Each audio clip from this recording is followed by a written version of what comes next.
En fait, pour faire simple, on gère toutes les pannes qui touchent les applications centrales et donc plusieurs services, plusieurs hôpitaux et pas l'individu.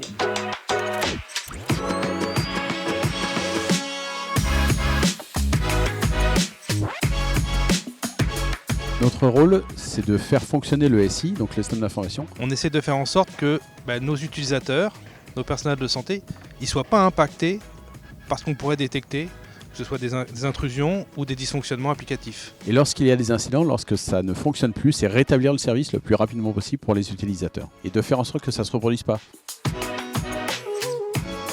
On prend de tous les incidents, à savoir l'outil de ticketing SMAX ne marche pas. Ça peut être sur les lenteurs, n'importe quelle lenteur. Ça va être les écrans roses Orbis, ça va être les plantages de gamme, une page web du portail APHP qui tombe, Gestime qui est inaccessible.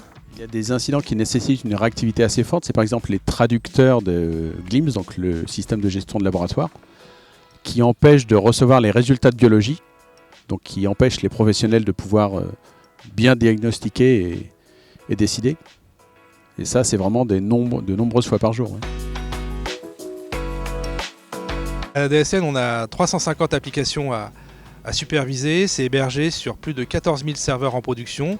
Et tout ça, on le supervise, on le monitore 24 heures sur 24, 7 jours sur 7. Et à titre d'exemple, Orbis, c'est plus de 1500 serveurs. Moi, le café et les mails. Le téléphone pour communiquer et pouvoir être réactif. On a toujours même des boîtes de gâteaux, Oui. Bonne résistance à la pression. L'esprit d'équipe. Et implication, sens du service public, oui. Mon plus grand défi aujourd'hui, c'est d'être ici, devant vous.